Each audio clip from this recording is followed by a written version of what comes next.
listening to Living with ADHD and CPTSD, available on Apple, Spotify, and wherever you get your podcast.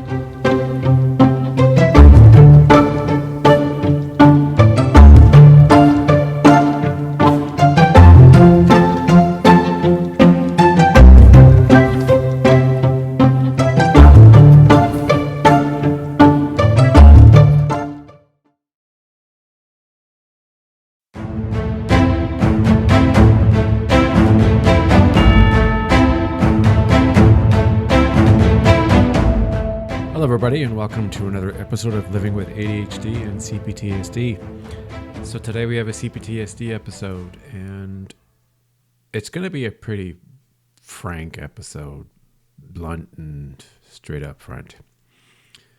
People who enter a relationship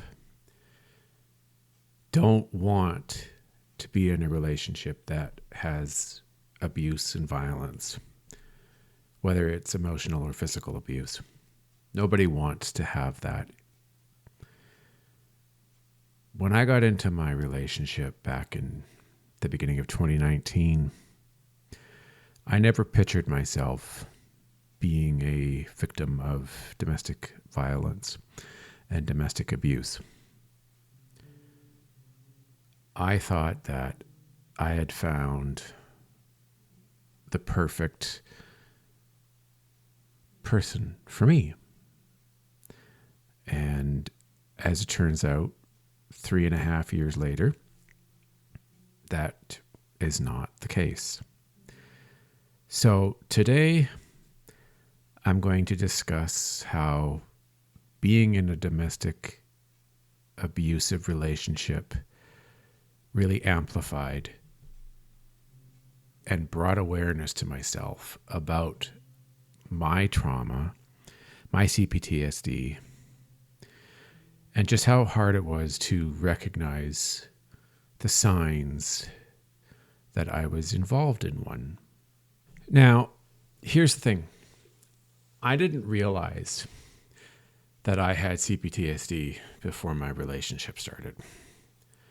I was someone who had dealt with anxiety and a fear of dying because of something that had occurred a number of years before my relationship.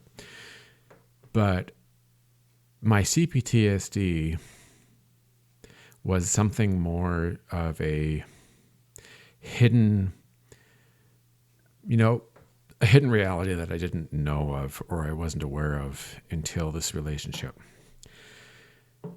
And I'm not saying that it doesn't exist, of course, because that's not true. I have dealt with a lot of abuse, bullying, emotional abuse, some physical abuse, but nothing of any large degree that would consider it to be like consistent all the time. A lot of my CPTSD falls in line with things like social situations, relationships, being antisocial, not having a lot of experience when it comes to, dating and being with a partner for any kind of a length of period of time, and just not knowing what to do and having a lot of fears when it comes to interacting with women and even just friendship, like not necessarily in a relationship, romantic type, it's just, I didn't have any kind of a grasp on it until this relationship. And the thing that I wish I had known this a long time ago, because if I had, I likely would have been more willing to end this relationship back then than to the point that it got just recently. And here's the bottom line. I have come to an understanding, and I have accepted that in all of my past relationships, I have been a major fawn when it comes to the 4Fs for my trauma. I have discussed it many times. The 4Fs are fight, flight, freeze, and fawn. And I am the type that when it comes to a relationship, I am afraid to stand up for myself. And I do whatever it takes to make them happy. So that means, giving up my own happiness and not meeting my own needs in order to make sure that their needs are met and that they're happy. And basically like doing whatever it takes to avoid anger or displeasure from your partner. And there was a lot of times where, and it became evident again later on in this relationship, and it was slowly starting to fade as I was becoming less and less willing to put up with what was happening, that I refused to face the reality that this was a doomed relationship, because I was thinking in my mind, like I had in my past 2 relationships, that this was never going to be any better. Like I wouldn't find anyone that would be better than who I am with now. So I should just put up with it, do my best to fix my problems, and hopefully it'll work out. Well, as we all know now, it didn't work out.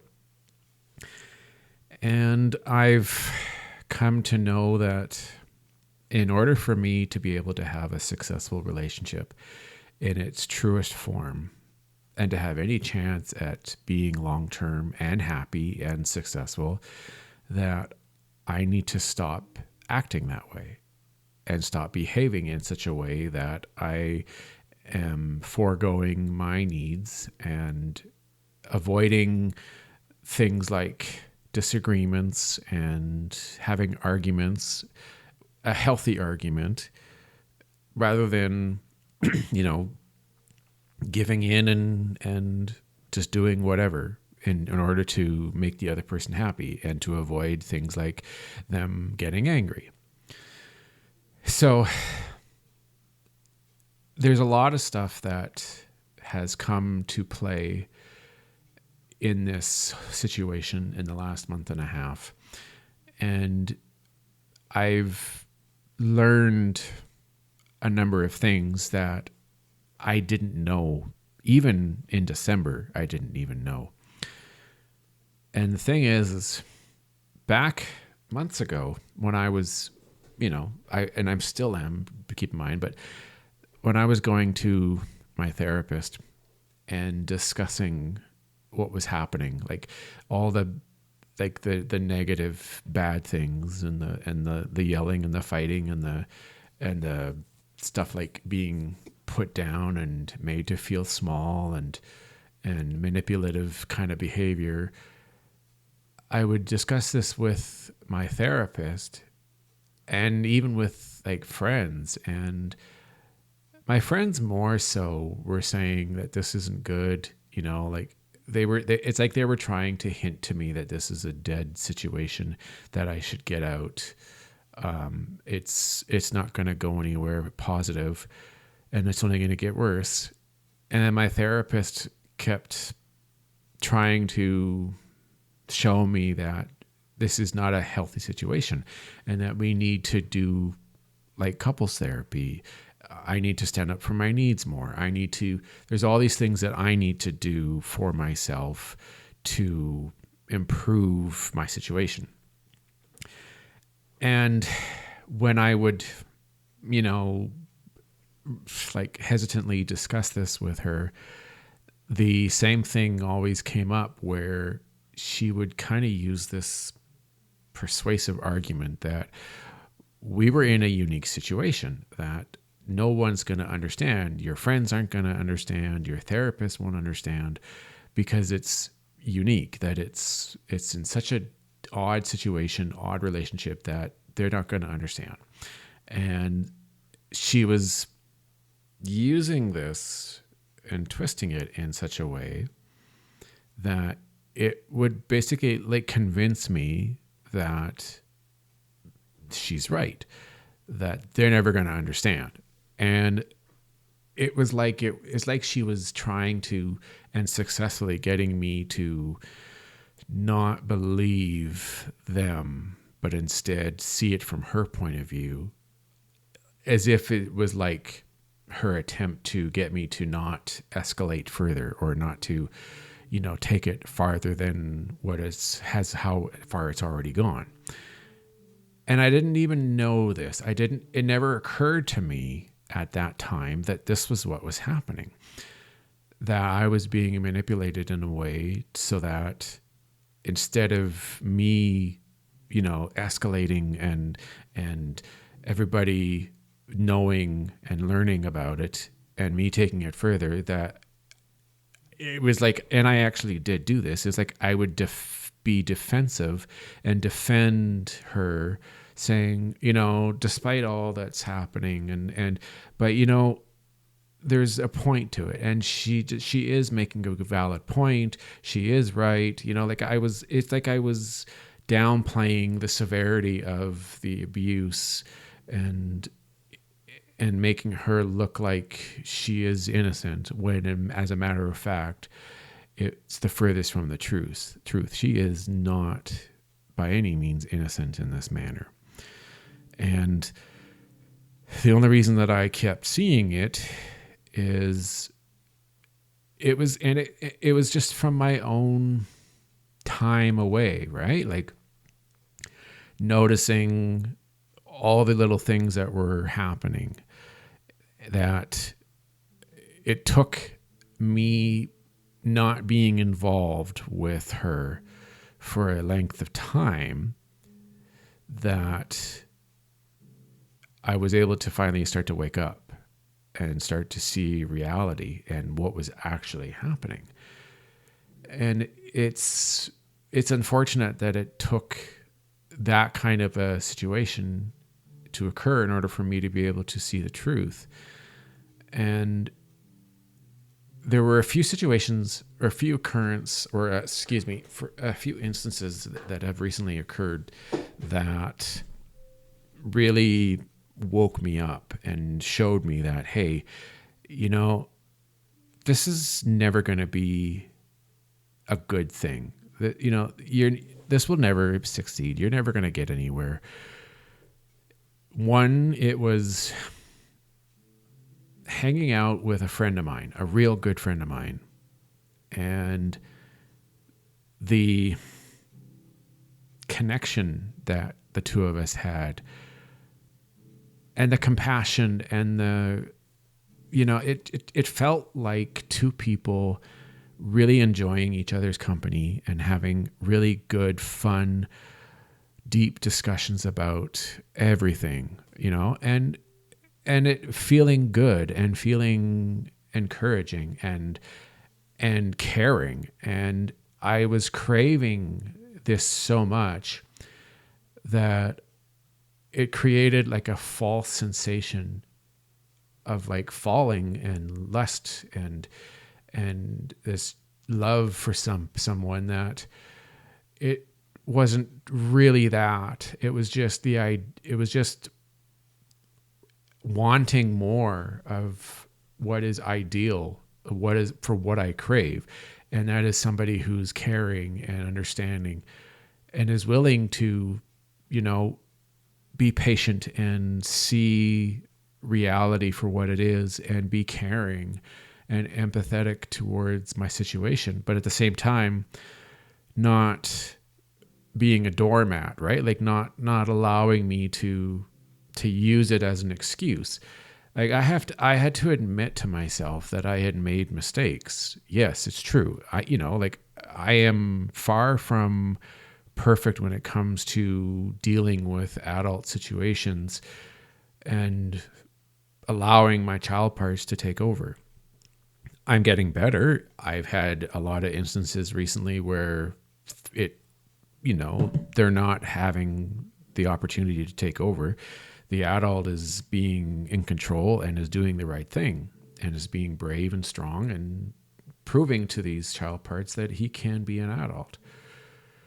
So there's that. But learning that I was being emotionally abused and even a number of times physically assaulted because someone wasn't able to control their own emotions and their own anger and temper, and then would twist it in a way that would turn it on to me and make me feel as though I'm the one who's at fault, rather than them owning up to the fact that they have an anger issue and that they shouldn't be touching someone and physically attempting to physically hurt them when they get angry. And considering I've never once received an apology for any of it, and it has been turned in a evil, twisted way to make me look like the bad person, there was never, and I didn't see it, there was never going to be any situation really where it was going to get better.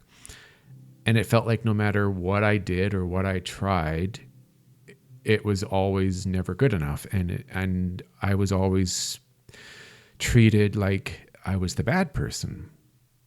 And every time I told people about what would happen, it was just the shock and the dismay, and for some of them, the vulgarity that would come from them after learning about it.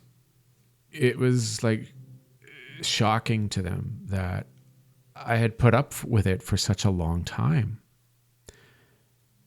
So I'm going to move on from that. Now, the main point of all this is her actions and her behavior and the way she manipulated me throughout most of this relationship really escalated, and it truly made my CPTSD worse, because before it, a lot of it was just fear and anxiety, because I felt like I didn't have a lot of experience when it comes to meaningful relationships. And there were a lot of things that I didn't know what to do.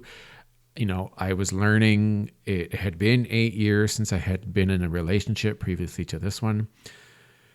And then because of the way that this relationship progressed over the next 3 years and some, it got to the point where I was just scared out of, I was too afraid to do anything. I couldn't confront. I couldn't say anything that made sense. There was no logic coming out of my mind. I was being, I don't know if it was fairly or unfairly diagnosed, but I was being treated as if I had, or it was autistic. I know that I do have ADHD. That's never going to be doubted or taken away or disproved. But this whole CPTSD, this trauma and anxiety and the fear that I was facing and dealing with, it felt like it was making my ADHD a lot worse. And it was making everything so much stronger and more powerful in such a negative way. It's like she brought it all out and set me back years. Like, I honestly am not sure today how long it's going to be before I'm going to be ready to really be involved in any kind of relationship. Like, I may be able to have a casual friendship or something that's not very serious, maybe learn a few things and gain some trust again for people, like for someone who I'm interested in, because there's a lot of doubt and fear, and I'm having a hard time trusting anyone. Well, certain people I do trust, right? But there's a lot of doubting on my own behalf and feeling worried or nervous that I can't do anything, or I can't try to, like move forward with anybody because I'm afraid that it's like I'm going to have a repeat of what I've just gone through. Like this relationship, I'll be honest with you, this relationship was hell. I was so afraid and so beaten down, and I believed for such a long time, and to some degree I still do, I believed that I was never going to find anybody else. She was telling me, I don't know how many times, she felt like she was making me feel bad and making me believe that nobody would ever put up with what I've done like she has. And she would, saying things like, I've put up with this way more than I should. I've given you so many chances, and no one else would ever give you these many chances. You're never going to be able to be with anybody unless you're with someone who's damaged too, like yourself. Like it was, I was manipulated and beaten down and abused to the point where I started to actually feel like this was true, which is why I never really ended the relationship, because I felt like what she said was true, that there wouldn't be anybody out there who I would be good enough for. They would notice the cracks in me in moments, and I would never get anywhere. Nothing would ever work because they would see right through me, and that all my issues and all my problems would come pouring out, and they'd see everything, and it would be done just as fast as it started. And so I have to rebuild. It's like I have to start from scratch. I have to retrain myself to feel confident in my abilities, that I am worth someone's time and effort, and that I am lovable, and put aside and stop believing that my disability, my ADHD, and that my fear of failure and fear that I'm not good enough and I don't know what I'm doing is going to prevent me from making any true connection with anyone. As she would put it, a lot of surfacey type connections. No real meaningful ones, nothing deep, nothing serious. And yeah, it is hard. I've been trying. There are a couple people out there that I have been friends with for a long time, and I have been putting a lot of effort into trying to have a more meaningful friendship and deeper connection, break free from the surfacey connection that I apparently have. And it's fun, it's really challenging sometimes, because you can't really ask them, hey, teach me, show me, let's practice, right? I don't know too many people out there who are going to sit there and practice with you situations in relationships or friendships to make you better or make you more capable of being a sincere, true, honest friend or boyfriend or whatever. I can't imagine that that's a thing. And so I got a lot of challenges ahead of me. Not only do I have to get over this fear that I'm not good enough, I also have to gain the trust of my parts. I have to find a way to overcome my trauma, to learn from what has happened in the past 3.5 years. Because unless I can find a way past it and heal, there's a good chance that I'm just gonna, fall down the same trap door. Like they say that people who have CPTSD, they often connect and cling to people that they're familiar with. If you were raised by a narcissistic family or parents or somebody who was a narcissist over many years, there's a good chance that you're going to become attracted to and be in a relationship with someone who is a narcissist or abusive. And you repeat the pattern again and again because it's ironic. It's what you're familiar with and what you feel comfortable in, despite it being the exact opposite of what you need. And just maintaining that abusive set that you live in, since you were basically born. And I have to avoid that. I cannot allow myself to get into that again.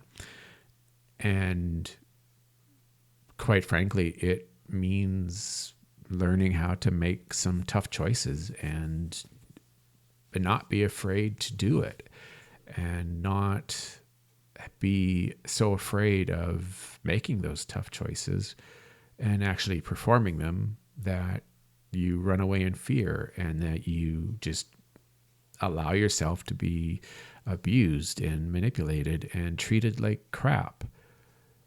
Until I learned to have more guts and more strength and courage when it comes to facing up to the evil and the bad of what's out there, I'm just bound to keep repeating myself and never getting into something better. It's a reality that I have to face and that I have to deal with. It's never been, I don't know if I've ever been able to stand up to someone when it's been a conflict or a difficult situation. I often run, or I just keep quiet and put up with it. And it has brought a lot of negative experiences in my life, right from childhood into teenage years, basically in school, and dealing with the bullies and constantly being made fun of and emotionally manipulated. And I never allowed myself to be physically abused in school, but I was definitely emotionally and mentally manipulated. It was so much that it had scarred me for my adult life. And of course, despite all the effort against it, I fell into the same trap in my 3 relationships. And it really sucks because I just want to be happy. I want to be with someone who's understanding and loves me for who I am and doesn't want to change me and is understanding. Like I am who I am. I am far from perfect. I've got a lot of unfortunate baggage that I carry with me, and I'm trying my hardest to find a new path, a better path for me, because eventually you're either going to change and grow and become a better person from it all, or you're just going to fall into a never-ending spiral and it'll be too late. You won't be able to get out of it. And I don't even want to begin to think about the possibilities of of that path. It's too scary, and it's just too negative and too awful for me just to sit there and wonder. The only person who can fix this is myself. I have to fix me. I have to go through the work. I have to evaluate my life and the choices I've made and have more moments of epiphanies and get a better grasp as to what I've been through, and not only that, as to why it's happened and what it is that's getting in the way, that is letting this to continue, relationship after relationship. I don't know. It's interesting. I'm in a good place now. It's not perfect yet. I do have some really good news. I have found a place to move to. It's a really nice, lovely condo in downtown Edmonton. And I have 18 days until I move in. And I've done a lot of prep work, a lot of searching, and I've done a lot of behind the scenes work to make sure that everything falls into place and that there aren't going to be any surprises or problems come up that are going to prevent me from getting out of here and starting over, starting fresh, trying to put the memories and the trauma and the negative exposure that I've been a part of for such a long time all behind me and move forward. It's going to be an interesting challenge, but I look forward to the good and the bad of it. And I realize that it's going to take some effort on my behalf. So, yeah. Being in a relationship with someone who's mentally and physically abusive, all that did is just make my CPTSD a hell of a lot worse than what it was before. And now I have to regroup and find a new way to greener pastures, to see the light at the end of the tunnel, and then be able to permanently close the door behind me and never look back. It's going to be some work, but I know I can do it. And there you have it, another episode of Living with ADHD and CPTSD. I hope this was a great episode and helpful for all of you out there listening. If you find that this kind of episode is really informative and helpful for you, then please give me a shout. Let me know what you feel and how you're thinking about this. You can get in touch with me either via email. The email address is livingwithadhdandcptsd@gmail.com. If you want to contact me on Twitter, by all means, my Twitter handle is @ADHD and CPTSD. You can also get a hold of me at Mastodon. That is a relatively new social site, kind of like Twitter. You can also go to my website, www.livingwithadhdandcptsd.ca.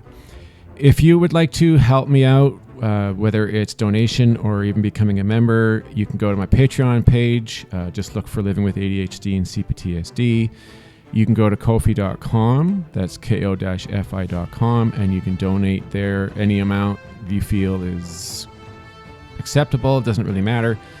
And you could also become a subscriber to Apple Podcasts, and it's a small monthly fee that you can pay to get access to episodes like this early and, other episodes that aren't available to the public.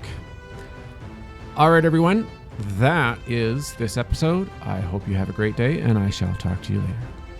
Bye, everyone.